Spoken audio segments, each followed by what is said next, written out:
The maintenance bay of the Zoltherian royal cruiser hummed with alien technology that Johnson barely understood.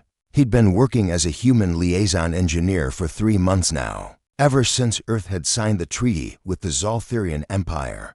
Most days involved translating human mechanical principles. 2 species who had evolved past physical labor millennia ago. Engineer Johnson, the crystalline voice of the royal attendant chimed through his comm unit. Her Majesty Queen Olivia requires immediate assistance.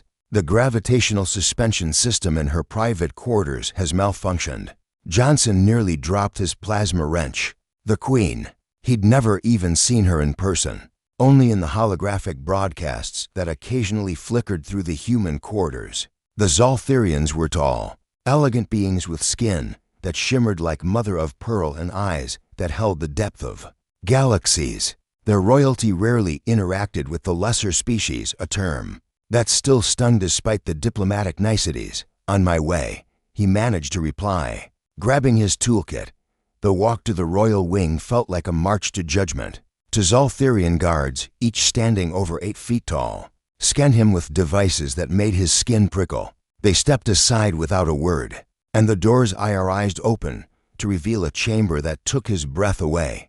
The room was vast, with walls that seemed to contain living nebulae, swirling with colors Earth had no names for. But the centerpiece, the Queen's bed, was in disarray. The anti-gravity field that should have kept the sleeping platform floating serenely at chest height had collapsed. The ornate bed now sat awkwardly on the floor, its crystalline frame cracked at one corner, and there, standing beside it with an expression that somehow conveyed both irritation and amusement, was Queen Olivia. She was taller than Johnson by a foot, her silver robes flowing like liquid mercury. Her eyes, those impossible violet eyes, fixed on him with an intensity that made him forget how to breathe.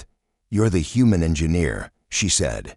It wasn't a question. "Yes, Your Majesty, Johnson. I mean, Engineer Johnson, sir. Ma'am, Your Majesty." He wanted to disappear into the floor. A sound like wind chimes, laughter, he realized, escaped her lips. "Just Johnson will suffice. Can you repair it?" He approached the bed cautiously, running his hands over the gravitational emitters embedded in the frame. The technology was Zoltherian, but the principle was universal. Mass energy, field manipulation. He pulled out his diagnostic scanner, a clunky human device that looked primitive next to the elegant Zoltherian tech. "May I ask what happened, Your Majesty?" "I sat down too forcefully," she admitted, and there was something vulnerable in her voice. "I received difficult news from the outer colonies. I forgot to control my emotional field output." Johnson paused. Zoltherians were empaths, their emotions literally affecting the energy fields around them. Strong feelings could disrupt technology, especially delicate systems like anti-gravity emitters. "I understand," he said quietly, and meant it. "My sister back on Earth, she used to throw things when she got bad news. Broke 3 windows before she learned meditation." He heard that chimming laugh again. Warmer this time. For the next hour, Johnson worked in focused silence. The problem was more complex than he'd thought. The emotional surge hadn't just disrupted the field, it had created a cascade failure in the quantum stabilizers. He had to recalibrate each emitter individually, using a combination of human intuition and Zoltherian precision. Queen Olivia watched him work. At first, it made him nervous, but gradually he fell into the rhythm of the repair. He explained what he was doing as he went, partly to organize his thoughts and partly because the silence felt wrong. "Your people have an interesting approach to technology," she observed. "You don't simply command it, you negotiate with it." "We're not telepathic," Johnson replied. "Adjusting a microcalibrator. We have to understand things the hard way, feel them out, sometimes literally." He demonstrated by running his hand along the frame, sensing the vibration of the gravitational field. "This emitter is running 0.3% hot. Your diagnostic systems probably wouldn't flag it, but it'll cause drift over time." "Fascinating." She leaned closer, and Johnson caught a scent like ozone and jasmine. The Imperium thought humanity too primitive for deep space integration. "But you see things our sensors miss. Different tools for different problems," Johnson said, making the final adjustment. "Okay, let's test it."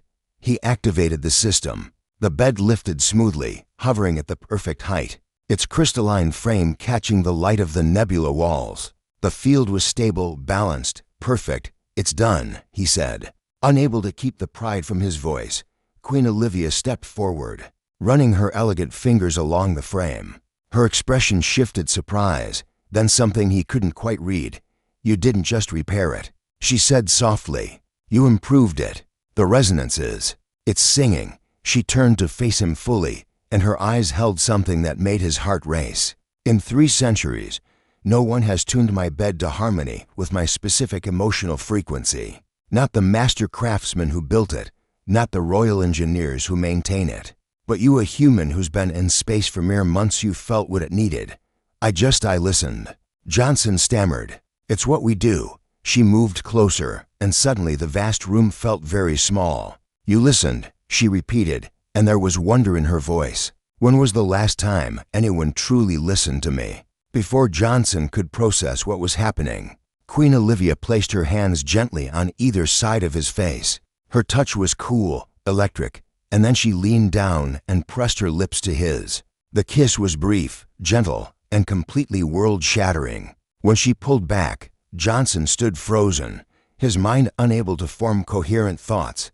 "That was," he began, unexpected. She finished, a smile playing at her lips. "For both of us, I should go," Johnson managed, though every fiber of his being wanted to stay. "Yes," Queen Olivia agreed, but her hand lingered on his arm for a moment longer.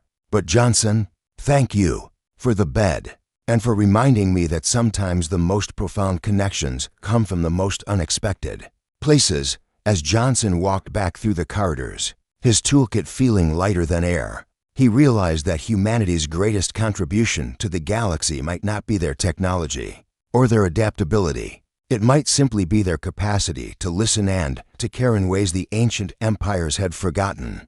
Behind him, in her chambers, Queen Olivia sat on her perfectly tuned bed and smiled at the stars beyond her walls, feeling something she hadn't felt in a very long time: hope.